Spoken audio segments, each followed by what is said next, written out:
जय श्री राम दोस्तों। तो आज हम लोग बालकांड की आखिरी दो चौपाइयों पर हैं, 360 और 61 पर।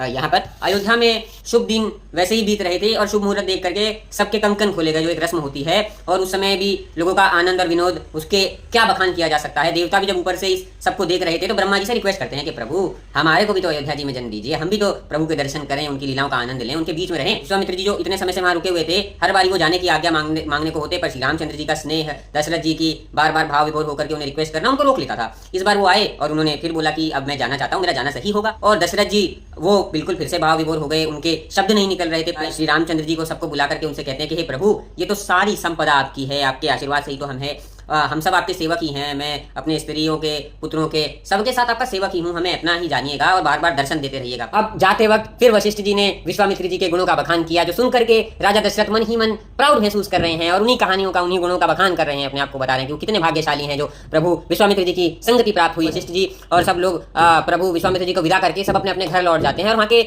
लोगों को भी दशरथ जी आज्ञा देते हैं कि अब आप लोग भी अपने अपने घर जा करके आराम कीजिए और बाकी के विधि विधान पूरे कीजिए, अपनी ड्यूटीज कीजिए। तुलसीदास जी कहते हैं, मैंने तो रामचंद्र जी के विवाह के प्रसंग कह करके अपनी वाणी पवित्र करी है, मैंने किसी को बताने के लिए, दिखाने के लिए या वर्णन करने के लिए नहीं कहा है। और मेरे साथ जो भी भगवान के विवाह, यज्ञोपवीत, ये सारी कथाएं सुनेगा, कहेगा, श्रवण करेगा, कीर्तन करेगा, बखान करेगा, वो आनंद की प्राप्ति करेगा। इस तरह से भगवान की कथा का जो बाल कांड है वो यहाँ पर समाप्त होता है।